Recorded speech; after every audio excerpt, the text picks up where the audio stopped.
Today, we're going to be talking about the worst places to buy or live in the Sarasota, Florida area. And it isn't quite what you think. So it's not about a bad neighborhood. It's actually the wrong place for you. And before you click away, if you're even thinking of moving to the Sarasota area, this video will be super valuable because I'm going to be showing you the types of communities that you might regret moving into, even if they look perfect online. Real quick, my name is Nicole. I'm a local real estate agent here in the Sarasota Lakewood Ranch area, and I help buyers like you relocate to this area every day. And I specialize in helping you find a home and a community that fits your lifestyle, not just a pretty house in a nice neighborhood. So today I'm actually going to walk you through 3 types of communities that might look great online, but could be a total mismatch once you move in. First up, let's talk about condo and townhome communities. We're going to start with this right off the bat because you are actually buying into not just a lifestyle, but a shared ownership. So if this association or the management of this association doesn't line up with either your personal values or your lifestyle goals, then clearly there's going to be problems, there's going to be friction. So if this association is constantly raising fees, or if they're delaying repairs or maintenance, if they are underfunding their reserves, meaning they don't have a good savings account basically for their overall budget, or if they are super and overly strict or disorganized, those are all red flags, and it will directly affect your daily experience and potentially your resale value. So here's a real life example of what I mean. There is a community that has been in the area for over 40 years, and this community was the hot place to live back in the day. And what I'm talking about is the Meadows, and the Meadows has a golf course community with it. So you could purchase a condo, a villa, or a home in there without having to pay for the membership of the golf, but most people who live there, they enjoy golf, and it was one of the best well-known golfing communities in the area, so why not?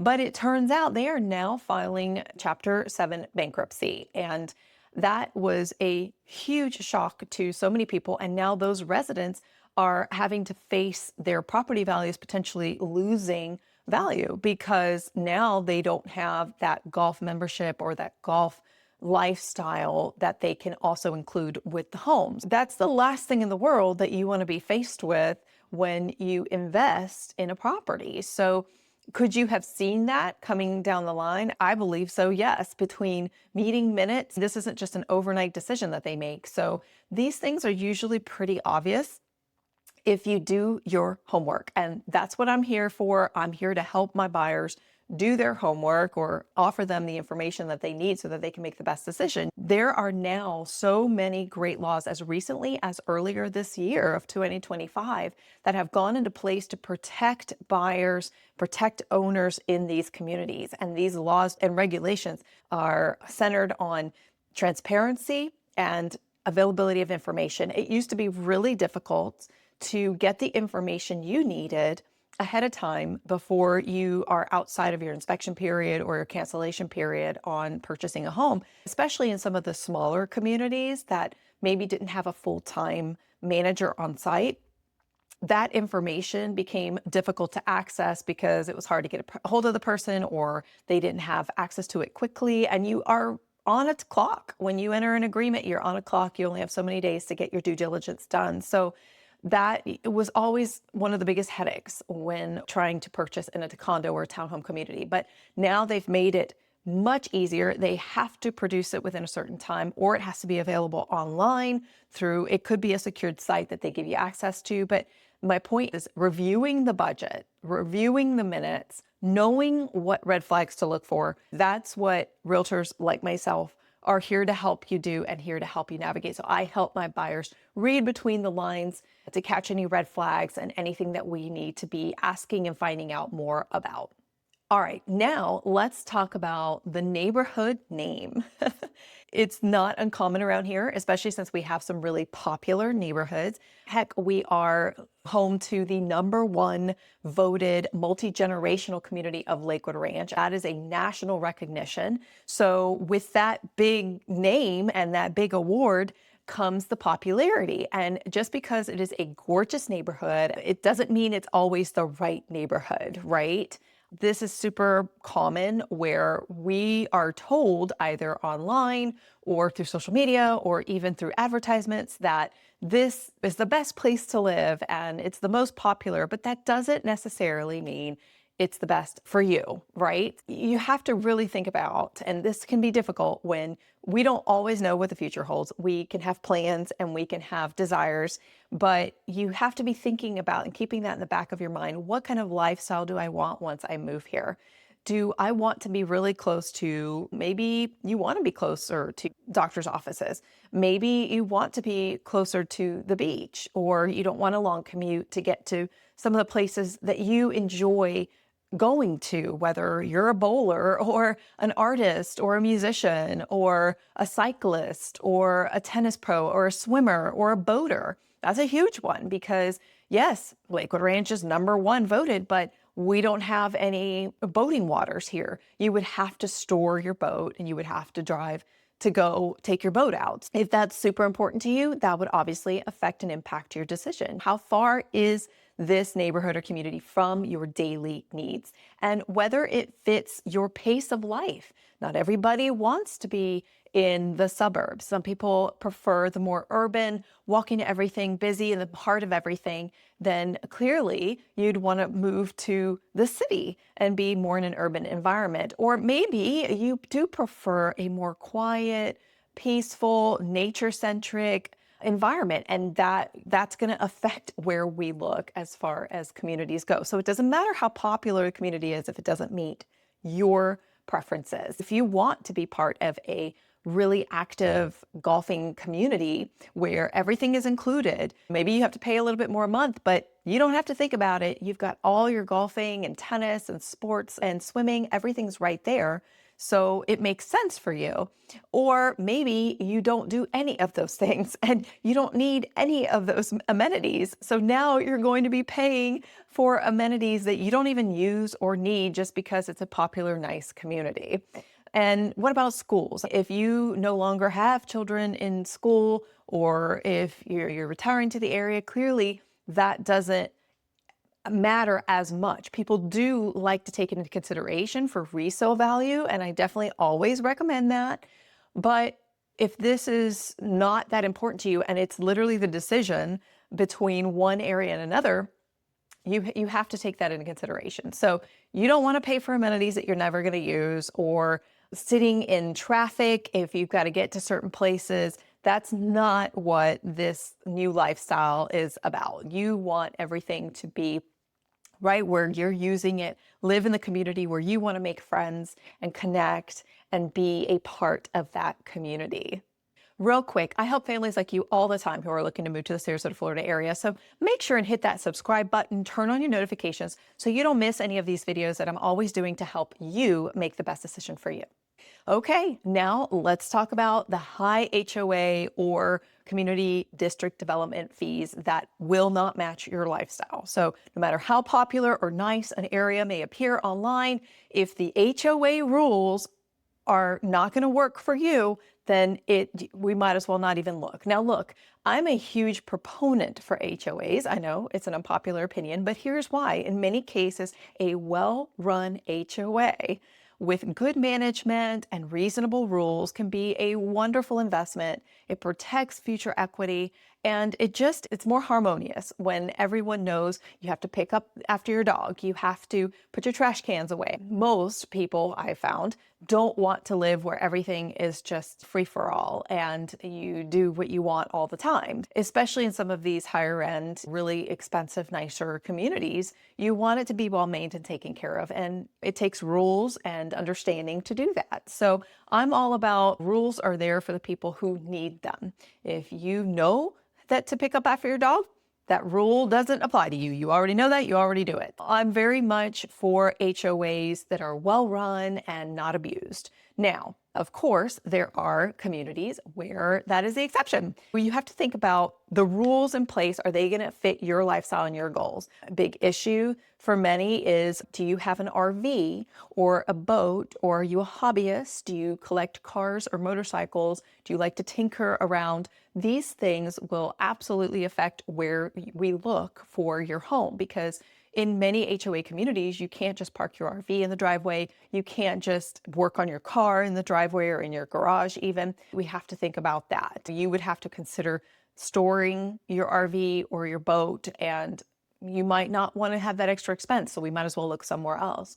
Also, if say you're wanting to invest in the area, buy here, but maybe you're not moving in right away, so you want to rent it out while you're still not retired yet, and you want to go ahead and purchase where you want to be, that will also affect it. There's only certain areas of town where that is allowed. And actually the city limits, within the city limits of Sarasota, which is actually a really small little area near downtown, that's the only legal area where you're allowed 1 week rentals. Everywhere else is either 3 to 6 months minimum. And that varies per community, not per area, but it literally can be per community. They set the rules. So if you're looking to be an investor or to rent out in the meantime before you move in, or if you just want to use it seasonally and rent it out while you're not here, you really have to consider what those HOA rules are on short-term rentals, because most places around here actually deter short-term rentals because they really want to have that established community in place. And if you're constantly cycling through many homes in the community being short-term rentals, that's not always conducive to having that community feel and watching out for your neighbor feel.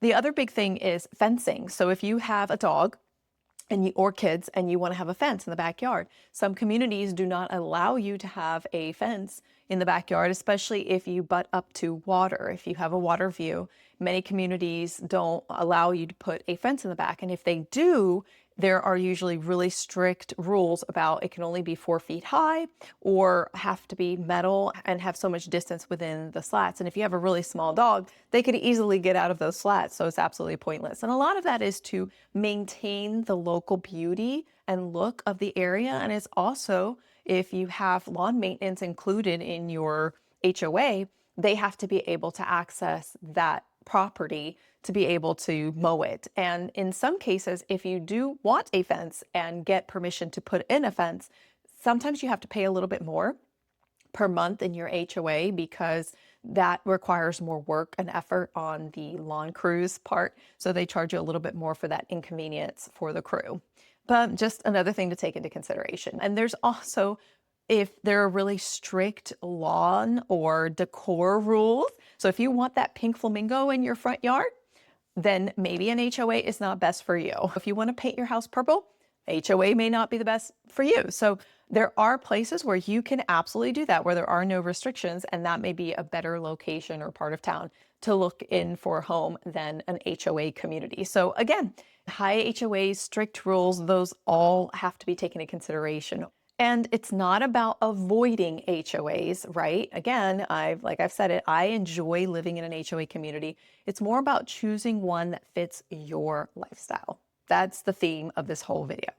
Now, I know I said only 3, but I'm going to throw in this bonus one because I think it's important. When you're looking at new construction, if you're either wanting to buy a brand new home or if you want to build your own home, the phase of the community is absolutely important.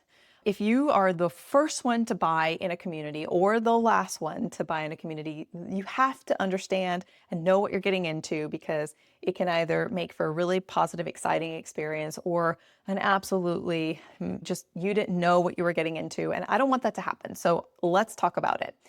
If you are buying in the first phase, meaning the community is just now being built out, and a lot of times they will sell and build and you can move into a home before sometimes the amenities are even ready.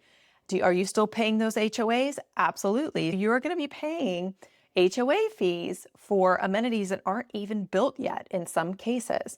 Now, what are the upsides to that? You can get into some of these homes a lot lower cost or lower overhead at the beginning than if you waited and the neighborhood becomes established or built out. And you also get first dibs on which lot what you want your view to be, how close do you want to be to the amenities. That all is taken into account. So there are definitely some perks to being the first in the community, but you have to consider those downsides as well. And another one is construction.